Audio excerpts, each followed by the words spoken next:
Hi friends, welcome to this session. In this session, we are going to discuss the APGenco 2012 electrical questions and solutions. And subject is control systems. So the first question here is, a unity feedback control system has a forward path transfer function g of s is equal to k divided by s into s plus 2 if the design specifications is that the steady state error ESS due to the unit ramp input, that is input is given as unit ramp input, and ESS is equal to 0.05 and the value of k is allowed to be. So ESS is equal to 1 by kV for ramp signal here. kV is nothing but limit s tends to 0 s into g of s. Okay, so limit s tends to 0 s into g of s value is k divided by s into s plus 2, and from this s is cancelled. S is equal to 0 means we'll get k by 2. So ESS is equal to, that is 0.05 is equal to 1 by kV. So kV is nothing but 1 by k by 2. Okay, so here from this we'll get k is equal to 40. Next question here. The transfer function of the system has a form of g of s is equal to 200 into s into s plus 2 divided by s into s square plus 10s plus 100. At very high frequencies, the board gain curve has a slope of. Okay, so actually we have to solve this by using the border plot and we have to draw the slopes. But the simple shortcut here we have is the number of poles in the g of s is equal to 3. So why? Because s power is 3 here, and the number of zeros is equal to s power 1 here. So we have 1.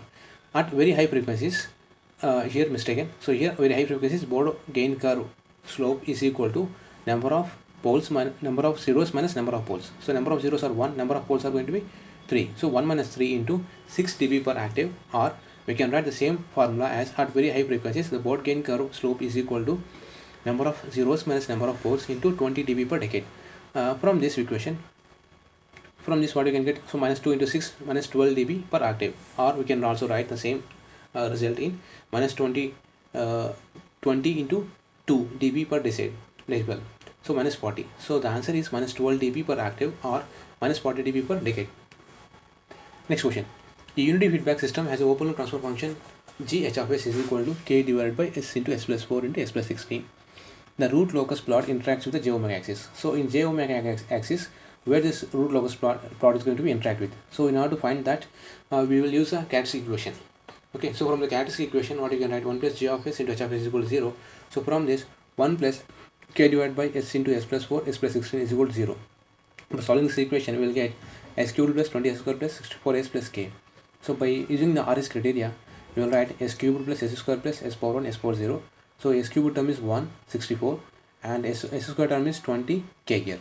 Okay, here from this equation, so 20 into 64 minus k divided by 20, here I have mistaken, 20 is there, x value. So x is nothing but 20 to 64 minus k divided by 20. Okay, so if the root locus, okay, in the root locus the plot the interacts with the j omega axis. Okay, if it has to done means the s value should be that means the row of 0 should be occur here in RS criteria. That means here x should be 0 value. So from this, x is equal to 0 means k value is equal to 20 to 64 here, and top of that we have row of auxiliary equations. So row of auxiliary equation is equal to 20 into s square plus k is equal to 0. Okay, so from this s is equal to plus or minus j8. That means this system g into h of s is equal to this system is going to interacts with the j omega axis, imaginary axis, at s is equal to j8. Next question. The damping ratio of the second order system, which has a unit step response, has a shown in figure.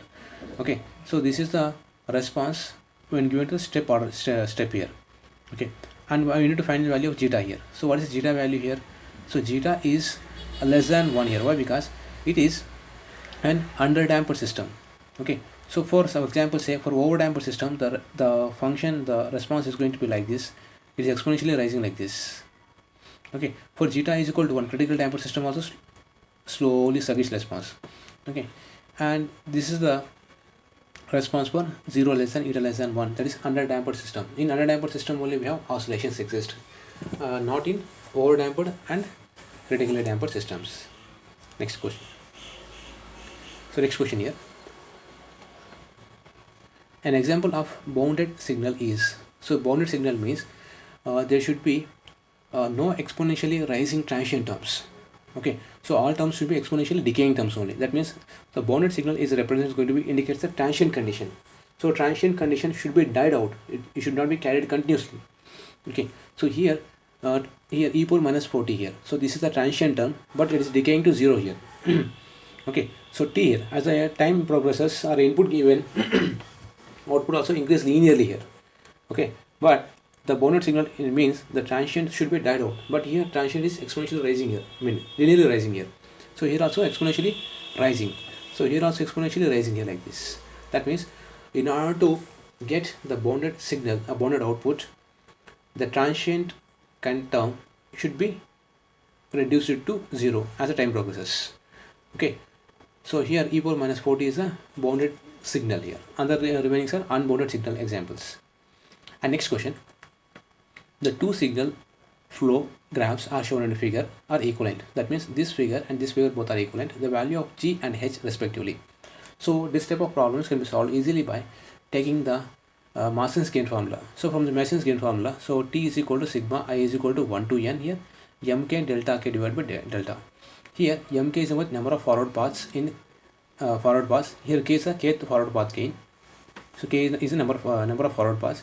M is nothing but here a forward path gain. So delta k is nothing but delta value in the forward path, and delta is the overall delta value here. So from this m1 is nothing but, so this is the forward path, so 5 into 4 20 here, and L is a loop, L1 loop here, so this is the loop, so loop is nothing but 0.5 into 4, this is equal to 2 here. Okay, and since in this equation, so by applying the Mason's-Gain formula, what is the m value? M is nothing but g here, so g, and L is nothing but h. So by comparing these two equations, g is nothing but 20 and h is equal to 2. Okay, so g is 20, h is equal to 2. This is the option. And next question, a transfer function has a second order denominator, so denominator, and the constant gain in the numerator. Okay, that means here, so constant gain in the numerator, and we have second order system in the denominator here, this is value. So for this transfer function, the number of zeros are zeros, the number of poles are going to be 2 here, but in the given question options that we have, the system has 2 zeros at the origin, and the system has 2 finite zeros, the system has 2 zeros at infinity, the system has 1 0 at infinity. That means they are not mentioned anything about poles here, so they are asking zeros. That means we can write, just write, so this transfer function is going to be infinity when we have that 2 poles is going to be zeros. Okay, so but the given option we have reverse, that means that system has 2 zeros at infinity. So that is the appropriate answer for this question. Next, a system is said to be linear if it satisfies so both the principle of superposition and both the homogeneity. That means the option is B is correct option here. Next one, in this case, so if R of t is the input to a system that is in degrees Celsius, and C of t has a units in millimeters. Okay, and there are k units of k, so k is nothing but a transfer function here. So transfer function is nothing but Laplace transform of output divided by Laplace transformation of input here, but they have mentioned that the units are millimeters and degrees Celsius. So this is the transfer function k is equal to millimeters per degrees Celsius here. And next question, and the last question in the APGenco 2012 control system series, the transfer function of a system is 1 by s plus 1 into s plus 2 transfer function, the impulse response of the system. So transfer function is equal to Laplace transformation of output divided by Laplace transformation of input, that is equal to 1 by s plus 1 into s plus 2. Okay, so these are transfer function. So C of s is equal to R of s divided by s plus 1 into s plus 2. So by inverse Laplace transformation, C of t is equal to L inverse of 1 by s plus 1 into s plus 2. Okay, so by partial fractions, if we substitute this by partial fractions, what you will get? So a value and b value as a is equal to 1 and b is equal to minus 1. But L inverse of a is nothing but 1 by s plus 1, b is nothing but minus 1 divided by s plus 2. So by applying Laplace transformation, so L inverse of s plus a is equal to e power minus a into t. Okay, that's equal to, so e power a is here 1 here, so e power minus 1 into t minus of e power minus 2t. So this is appropriate answer here. So thanks friends. In the next section we are going to discuss the power systems. Thanks for watching.